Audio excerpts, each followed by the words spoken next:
Bwana Yesu asifiwe. Karibu tujifunze neno la Mungu la siku ya leo, ambalo kichwa cha somo kinasema Mungu hajakuacha. Katika kitabu chetu cha Isaya sura ile ya 41 na kifungu kile cha 10, Biblia inasema usiogope, maana mimi ni pamoja nawe. Usifadhaike, maana mimi ni Mungu wako. Nitakutia nguvu na nitakusaidia. Ndugu zangu, Bwana Yesu asifiwe. Kuna nyakati katika maisha ambapo mtu anaweza kuhisi yuko peke yake. Lakini naomba nikusaidie. Maombi yanaonekana unaomba hayajibiwi. Matatizo yanaongezeka kwenye maisha yako. Na moyo sasa unaanza kujiuliza ndani yako.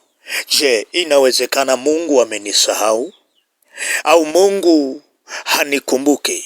Lakini neno la Mungu linatukumbusha ya kwamba linatukumbusha na kutuhakikishia kwamba Mungu hajawasahau watoto wake. Naomba niseme mambo kadhaa, kama mambo matatu. Jambo la kwanza, Mungu anaona unachokipitia katika maisha yako. Huenda watu hawajui maumivu yako, lakini Mungu, yeye anayekutazama kwa jicho la pekee, yeye anaelewa.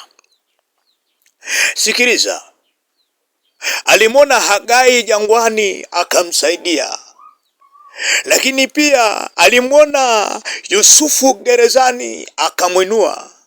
Vivyo hivyo Mungu anaiona hali unayoipitia wewe, lazima na wewe atakuokoa kama alivyomwokoa Yusufu kutoka gerezani na kumwinua. Bwana Yesu asifiwe. Lakini jambo la pili, Mungu yuko pamoja na wewe.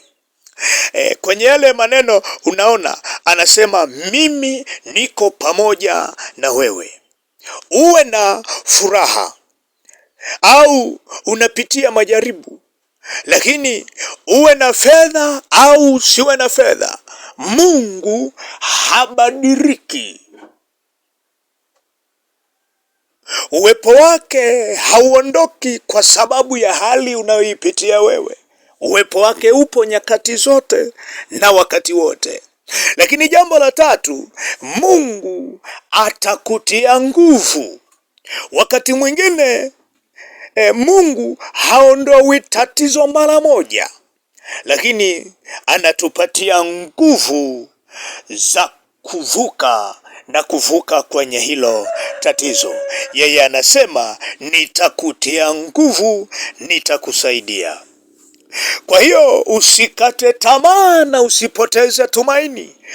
Endelea kuomba, endelea kumwamini Mungu, endelea kumtumikia Mungu. Usichoke wala kupoteza tumaini.